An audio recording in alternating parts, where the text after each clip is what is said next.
Porque eu em 1998, 99, eu trabalhei na Oracle, eu fui estagiário na Oracle, né? Então eu vi casa Oracle, falei, finalmente com o filho a casa torna. Aí eu entreguei a idade, né? Eu acho que é por isso que eu gosto que todo mundo me chame de Tato, para parecer um pouco mais jovem do que os 50 anos que eu estou chegando, né? De todos esses dados do varejo, do Black Friday Hora a Hora, que é uma ferramenta, uma plataforma muito importante para o varejo, a gente teve mais de 3 mil usuários inscritos para poder ver a plataforma ou pagando ou gratuitamente.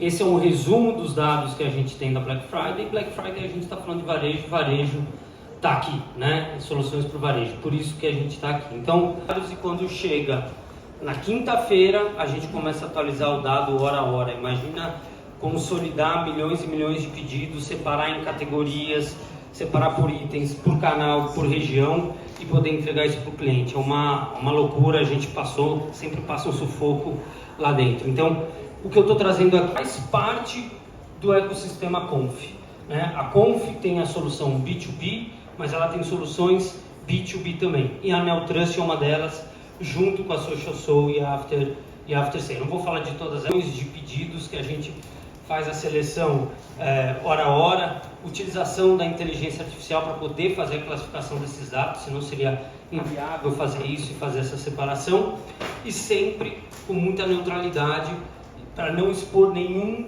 dado de varejo, obviamente de consumidor menos está indo, então é um cuidado muito grande que a gente tem e que a gente herdou da ClearSale. Então, esse ano, quando a gente olha os principais números, 5,2 bilhões de faturamento, um decréscimo de 15% em relação ao mesmo período do ano passado, de quinta até domingo. Pedidos 8,2 milhões, ou seja, um decréscimo de 17% em relação ao mesmo período, e aí um crescimento do ticket médio de 1,7%, que é até menor do que a inflação. Então, não necessariamente é um grande crescimento do ticket médio em relação a Black Friday do ano passado.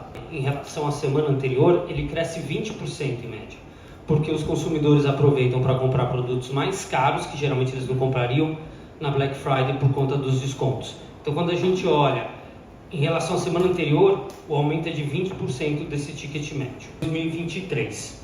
O que acontece aqui? A gente vê, ano passado, obviamente, a gente não teve aquele pico que teve nos períodos anteriores, e na sexta-feira ela acompanhou melhor o movimento do ano passado, mas ela foi menor. Eu vou explicar um pouco como eu, investindo muito dinheiro, pandemia, o e-commerce era a solução, investiu muito dinheiro ali. Então também é desproporcional a quantidade de mídia que fez, né?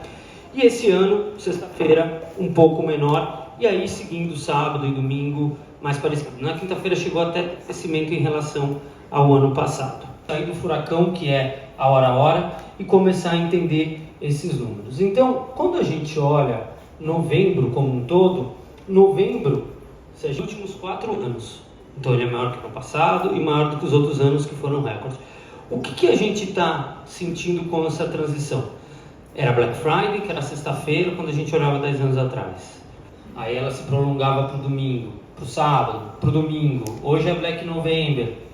Isso na cabeça do consumidor também está começando a confundir. Claro que a gente tem uma questão macroeconômica, a gente tem obviamente esse contexto, mas o consumidor também está confuso. Nos Estados Unidos, da onde vem a Black Friday, é um dia depois do Thanksgiving que você vai fazer as compras de Natal. Existe uma data comemorativa embutida na Black Friday nos Estados Unidos, tem uma personalidade a Black Friday, que no Brasil não necessariamente tem. E ela está sendo moldada de maneira diferente, o que a gente vê que em novembro foi muito forte. Serão quase 200%, de R$2.000 praticamente. Então, quem estava querendo consumir na Black Friday e precisou comprar um ar-condicionado, porque quem consegue dormir com essa onda de calor, né? Todo mundo fala, cara, vou comprar ar-condicionado. Eu ia comprar outra coisa, mas vou comprar ar-condicionado. O próprio ar-condicionado, ele fez com que parte do dinheiro que ele estava querendo investir viesse para cá. A categoria de ar-condicionado, que geralmente o departamento, que é a 7ª categoria, ela chegou a bater no mês de novembro ser a 4ª, ou seja, ela só perdia de eletrodomésticos como um todo, de telefonia celular e, os dados varejo a varejo, né? A gente olhar o número absoluto, olha que interessante, 65% entre os top 100 varejistas tiveram crescimento. Entre as mais de 2.000 lojas que a gente tem, 62% cresceu. Então, quando a gente olha aqueles menos 14%, você fala, pronto, foi muito ruim. Alguns, né? Tem empresas, né, que tiveram aí, estão tendo um ano inteiro muito ruim por conta de outras questões e, obviamente, isso gera uma diminuição nos volumes. Mas não foi ruim. Quando a gente olha D2C, todas as empresas D2C cresceram, e cresceram muito, que é varejo também, direto da indústria. Então, tem dados positivos, além daqueles 14% que a gente está olhando. Então, quando chegou esse ano, todo mundo falou, agora, porque todo mundo antecipou por conta da pandemia a compra de eletrodomésticos e voltou agora a comprar. Então, eletrodomésticos passa a ser a categoria mais importante e quem vem perdendo participação é telefonia. A frequência de troca do telefone está ampliando, porque a diferença também está diminuindo. Ticket médio mais caro, população com o bolso mais apertado, óbvio que ele perdeu importância, mas telefonia chegou a ser 25%, uma em cada R$4 vendidos era de telefone celular no e-commerce brasileiro. Só para vocês terem uma ideia da importância que telefonia tinha. Foi mais afetada, a gente também não pode esquecer que essa Black Friday a gente teve uma questão logística aí, que foi a seca dos rios, muita produção em Manaus, né, na Zona Franca, não conseguia trazer isso em balsas maiores, ou seja, tinha que trazer em mais viagens e isso acresce o custo, né? Então isso também impacta em muitos dos produtos ofertados, né? Por exemplo, ar-condicionado com demanda alta e problema de oferta, não teve praticamente oferta, né? Não teve promoção na Black Friday para essa categoria. Quando a gente olha nesse total. De novo, vamos lembrar, o decréscimo total em números não significa que todo mundo caiu, tá? Por conta da própria racionalidade do varejo.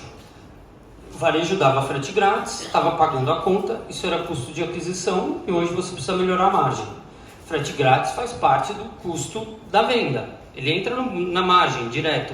Então as empresas, o varejo de maneira geral diminuiu ao longo do ano e quando chegou na Black Friday não teve aquele pico, só para vocês terem uma ideia, 70% de grátis. Ali em 2021, ano passado foi 66%, esse ano 56%, 10 pontos percentuais menores. Isso é importante porque se você está deixando de dar um desconto aqui para o consumidor, porque geralmente você usava o frete grátis como parte promocional e hoje você também não tem ela. Mas você tem uma pressão menor sobre todo o frete que você deu de desconto, né? E aí você consegue diminuir ele também.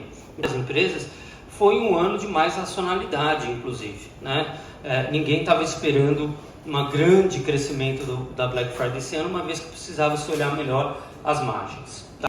Mas o cartão de crédito ele tem um papel muito importante aqui na Black Friday. A gente aumenta, aqui a gente está olhando em relação ao ano passado, a gente está olhando em relação ao ano passado, mas é quando você tem um maior aumento de divisão de parcelas das suas compras. Então, 22%, quase um quarto das compras foram feitas parcelas de 7 a 12 vezes.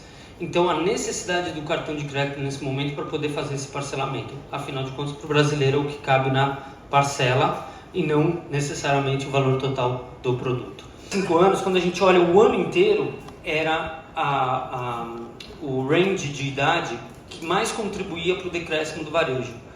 Por quê? É o famoso neném, nem trabalha, nem estuda. E aí o poder de consumo dessa faixa aqui no Brasil em relação a países desenvolvidos é muito pior do que é nesses países desenvolvidos. Eles conseguem ainda ter um maior nível de consumo. E aqui no Brasil a gente via isso de forma muito ruim. Só que na Black Friday eles contribuíram e foram os que mais contribuíram positivamente para esse número. E aqui tem um fato muito importante. É esse cara que está trazendo e geralmente são os trendsetters na tecnologia, na forma de pagamento, né, nas marcas que eles estão escolhendo. Então, isso é muito importante, a gente sempre está de olho de como ele está consumindo, que categorias que ele está consumindo, aonde onde eles estão dissipados, aonde que fazem mais compras, porque quando a gente começa a olhar para a região, você tem regiões que tem essa mesma idade que faz 3 pedidos por ano no e-commerce e tem outros grupos de pessoas que fazem 15, que estão mais habituados. E é o 80-20 Pareto mesmo. Quando a gente olha, 10% do número absoluto de consumidores fazem 80% do consumo. Então a gente precisa saber onde eles estão. E a gente ajuda muito os nossos clientes quando a gente faz esse tipo de análise. Algumas das coisas que a gente mostrou na nossa última apresentação, eu vou deixar aqui para vocês baixarem, está lá à disposição. Duas informações que eu coloquei ainda não estão disponíveis, a gente vai fazer a troca hoje, porque eu vim num táxi fazendo a modificação, que é a questão